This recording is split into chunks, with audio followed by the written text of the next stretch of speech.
রাধে রাধে বন্ধুরা, তোমরা সবাই কেমন আছো? আশা করছি তোমরা সবাই খুব ভালো আছো। আমরাও কিন্তু খুব ভালো আছি। তার জন্যই কিন্তু তোমাদের সাথে ছোট্ট একটা মিনি ব্লগ শেয়ার করতে চলে এসেছি। জানি না তোমাদের কেমন লাগবে ভিডিওটা, কিন্তু আমি কিন্তু শেয়ার করার চেষ্টা করেছি। তো দেখো, আমাদের এখানে কিন্তু রাধাকৃষ্ণের জন্যই কিন্তু কীর্তন হয়। অনেক দিন ধরেই বন্ধুরা এই কীর্তনটা চলে। তো এখানে আমাদের যেহেতু মানত করা ছিল, আমাদের মানত পূরণ হওয়ার জন্য আমরা কিন্তু খুবই খুশি ছিলাম। আর তার জন্যই কিন্তু ভগবানের উদ্দেশ্যে আমরা হরিলুট দিতে গেছিলাম।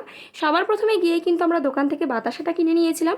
বাতাসা কিনে নেওয়ার পর এখানে কিন্তু ভগবানের মন্দিরে আগে পুজো দিয়ে নিয়েছিলাম। তারপরে আমরা কিন্তু একটু ফটো তুলে নিয়েছিলাম। আর যেহেতু এখনও সন্ধ্যা আরতি এখানে চলছিল, তার জন্য দেখো আমাদের একটু দাঁড়িয়ে থাকতে হলো। দাঁড়িয়ে থেকে যেহেতু কী হয়েছে, খুব সুন্দর একটা দৃশ্য দেখতে পেলাম। দেখো বন্ধুরা, এখানে কত ঠাকুমারা সব নাচ করছিল, খুবই ভালো লাগছিল দেখে। আর জানো তো, গিয়ে একদম মন পুরো ফ্রেশ হয়ে গেছিলো। আর এখানে দেখো এত ভক্তরা সবাই কিন্তু ভগবানের উদ্দেশ্যে ছুটে এসেছে। আর দেখো আমরা এখানে হরিলুট দিচ্ছিলাম। শুধুমাত্র বন্ধুরা আমরাই যে এখানে হরিলুট দিই তা না, এখানে অনেক ভক্তরাই এসেছিলো, তারা কিন্তু হরিলুট দিচ্ছিল। অনেকে কিন্তু মনস্কামনা পূরণ হওয়ার জন্য দেয়, অনেকে কিন্তু এমনিও দেয়। আর এখানে জানো তো বন্ধুরা, এত মানুষের ভিড় আর এত হরিলুট এখানে দেওয়া হচ্ছিল, মনে হচ্ছিল যেন আকাশ থেকে বৃষ্টি পড়ছে বাতাসার।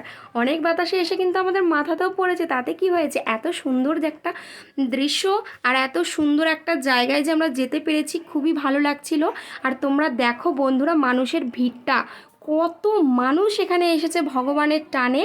আর দেখো তারপরে কিন্তু সবাই ওরা একটু কুলফি খেয়ে নিচ্ছিল। আমার গলার অবস্থা যেহেতু একদম খারাপ ছিল, আমি কিন্তু কুলফিটা খাইনি। আমি কিন্তু বাদাম খেতে খেতে বাড়ি চলে এলাম। টাটা বন্ধুরা।